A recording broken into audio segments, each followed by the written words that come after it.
Hello student, I am GG sir. আজকে আমরা class 11-এর একটা গুরুত্বপূর্ণ অঙ্ক করব, যেটা খুবই ইম্পর্টেন্ট। তো অঙ্কটা হচ্ছে আমাদের 2 সাইন স্কোয়ার থিটা প্লাস 2 কস স্কোয়ার থিটা। এই অঙ্কটার বলেছে লঘিষ্ঠ মান নির্ণয় করো। ঠিক আছে, বলেছে লঘিষ্ঠ মান নির্ণয় করো। তো আমরা কি করবো দেখে নাও ভালো করে। আমরা এই 2কে আমরা √2 তার হোল স্কোয়ার করতে পারবো।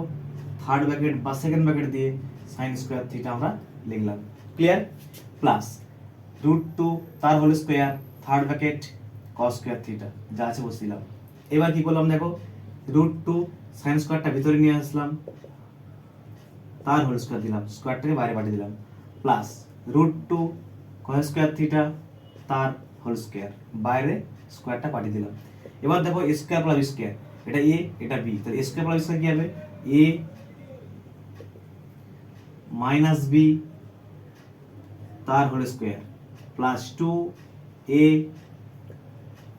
বি।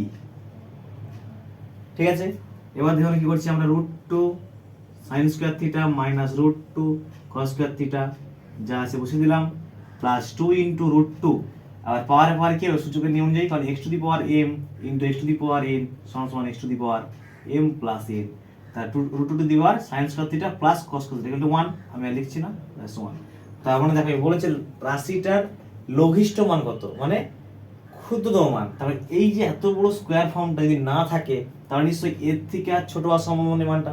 তাহলে কি লিখবো, যে রাশিটির মান ক্ষুদ্রতম হবে যদি এইটা ইকুয়াল টু 0 হয়, √2 সাইন স্কয়ার থিটা মাইনাস √2 কস স্কয়ার থিটা তার হোল স্কয়ার ইকুয়াল টু 0 হয়।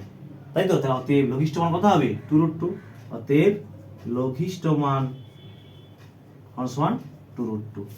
ঠিক আছে, এটা ক্লাস 10 এর নিয়মে করলাম আমরা। তো এম জি এম দিয়েও করা যায় অঙ্কটা, যেহেতু এখনো ফার্স্ট টাইম তোমাদের সংযুক্ত কোণ করানো হচ্ছে, সেই জন্য ক্লাস 10 এর নিয়ম দিয়ে করলাম।